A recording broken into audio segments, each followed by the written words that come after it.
25 years ago, a new era dawned in British racing when the runners jumped off for the first ever all-weather race here at Lingfield Park. Since then, all-weather racing has gone from strength to strength, and Lingfield looks forward to staging the richest all-weather race day in Europe on Good Friday.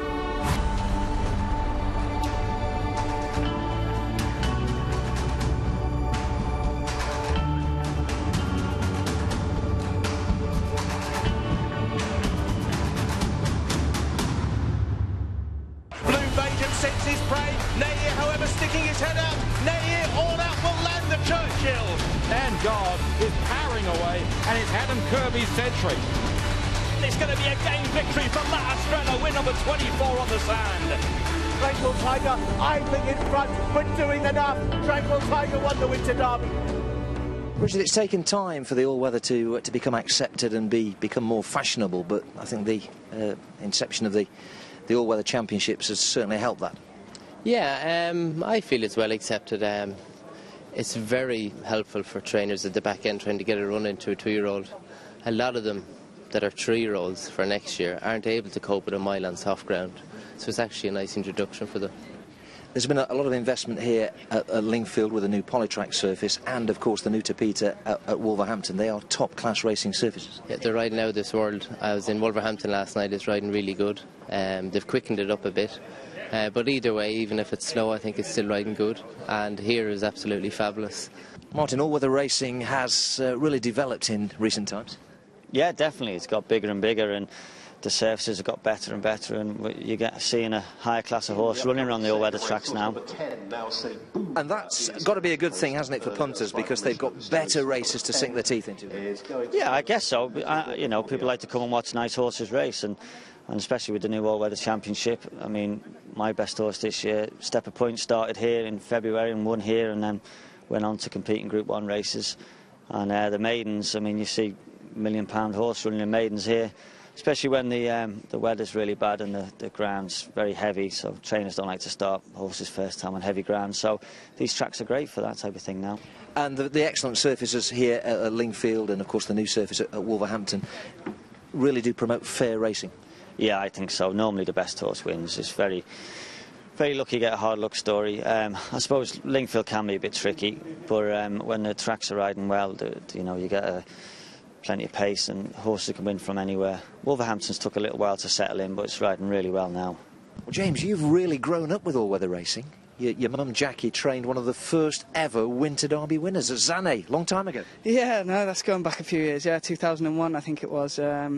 Yeah, Zanne, he was a star. He won the Winter Derby quite decisively, actually. You know, he had problems with his knees and all the rest of it, but so he didn't quite go on after he won the Winter Derby. But that day he won it pretty impressively. I think he won by like 7 lengths or something. So set a good time as well. And another horse that really got you going as a young jockey was Bailini, who also ran in those types of races. Yeah, Bailini, she was placed in the Churchill Stakes round here. She ran in the Winter Derby, only beaten like 4 lengths or something. So no, she was a great horse for me to kind of learn on really and get a taste of the slightly bigger races. And no, she won plenty of times round here and Kempton as well. So no, she was fantastic. Now tell me, was the all-weather good grounding for you as a young jockey? I think so. I mean, it was definitely stood me in good stead riding on the all-weather. You know, it's a lot about jumping out and getting a position, and that definitely kind of keeps you sharp and keeps you focused. And no, it certainly helped me along the way. You know, I lost my claim on the all-weather. Probably wasn't the right time of year, but luckily you still have the all-weather going through the winter, so it's plenty of opportunities to keep rolling really. Luke, in many ways all-weather racing really put you on the map as a jockey. Yeah, when I lost my claim, you know, I stuck around for the winter and really worked hard and got plenty of winners. So you know, I've enjoyed the winters in England, and you know, it's paid rich rewards really. And for a young jockey like you, who was really trying to make your mark, to become champion all-weather jockey so quickly must have been a real boon. Yeah, it was. You know, it was a great great year when it happened, and since then we've had plenty of winners each winter as well. So and the quality's stepping up each year. So it's exciting. There's more incentive for owners and certainly trainers, and also for jockeys, because not just on Good Friday, but all the way through the winter season now, you are racing for good prizes. There are good Class 2 handicaps. There are good highlights throughout the working week. Yeah, through the week, you get these midweek Class 2s and Class 3s, which things you'd only turn up once a month in the past. So it's great for all-weather racing and great for the trainers and jockeys staying around and making the most of it, really. Since Running Stag won the first ever Winter Derby in 1998, the race has become all-weather racing's pinnacle event. It now enjoys Group 3 status and in recent years has been won by some wonderful horses, including Gentleman's Deal, Farage and Robin Hood's Bay. They enter the final furlong. Mighty trying to heel them back up towards the line. Gentleman's Deal and Blue Page, and then Mighty squeezing through. Grand Passion dashing home. Gentleman's Deal all out. Gentleman's Deal has lifted it. Tinchu's running on as Kai Shen and Farage battle out the finish with Robin Hood's Bay the far side. Farage has now got to the lead. Robin Hood's Bay thrusting, but Farage has won the Winter Derby. Down the outside, that's Robin Hood's Bay who's finishing off very strongly. Together with that one is Aussie Reigns. Robin Hood's Bay, Windhoek, Aussie Reigns, and then in behind them Dick Doughty Wiley. Robin Hood's Bay got up to win the Winter Derby. Now, you've had the fortune, the very good fortune, to be associated with one of the best ever all-weather horses, Robin Hood's Bay, who has been a real star for Ed Vaughan and Alan Pickering, a Winter Derby winner. Sadly, he's had to retire. Yeah, he's had a tendon issue picked up in the September Stakes, and he's retired. But he was a great servant to Connections and especially to me, and hopefully he'll be on the lookout for another good one to follow. Really. What made him so good on the all-weather? He was quite a fragile horse, and Ed really took his time with him and gradually brought him along. And just the artificial surface, it's a consistent surface, and it really helped his joints, and his conformation was suited to it as well, really.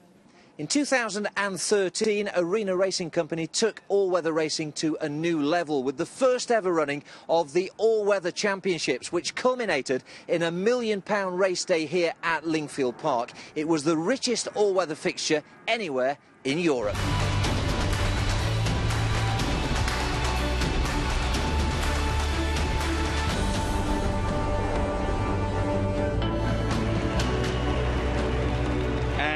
They're off.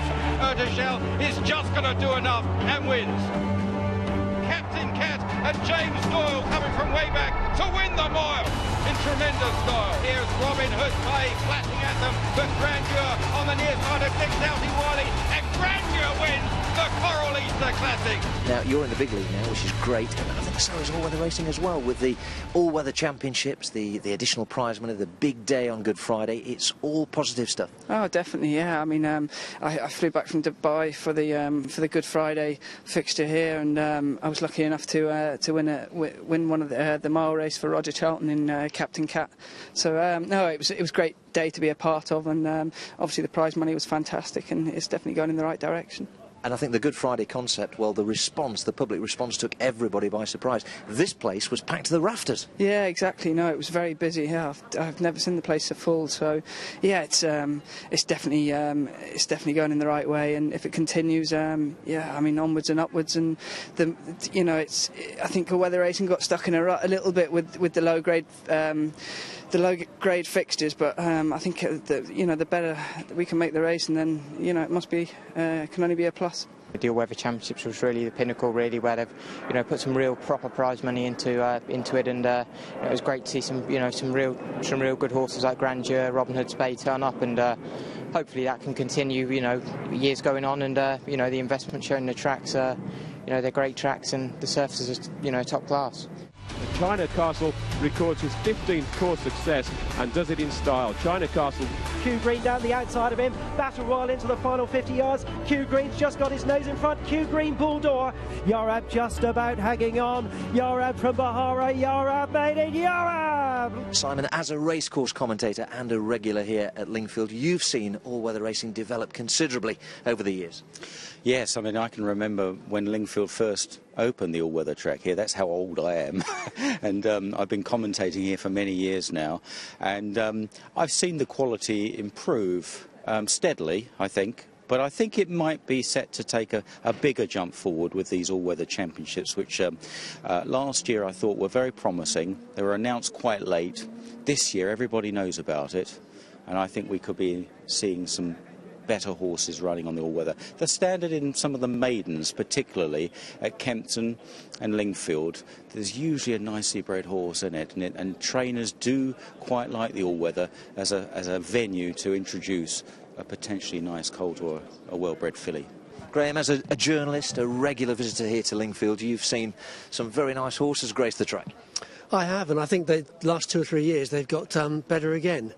You know, we see maidens from all the top Newmarket stables here running here now, horses being introduced here, and some of them go on to much, much better things. And I think trainers have got the confidence now, haven't they, to run well-bred horses on the poly track and on the Tapeta surface. Yeah, I think a lot of them would rather run them here on this sort of surface than risk them on firm ground or for that matter, very soft ground. Do you feel that all-weather racing is now gaining ground on turf racing? Yeah. It is, yeah, it clearly is. I mean, you only got to look at the fixture list and to see that. I think it's here to stay.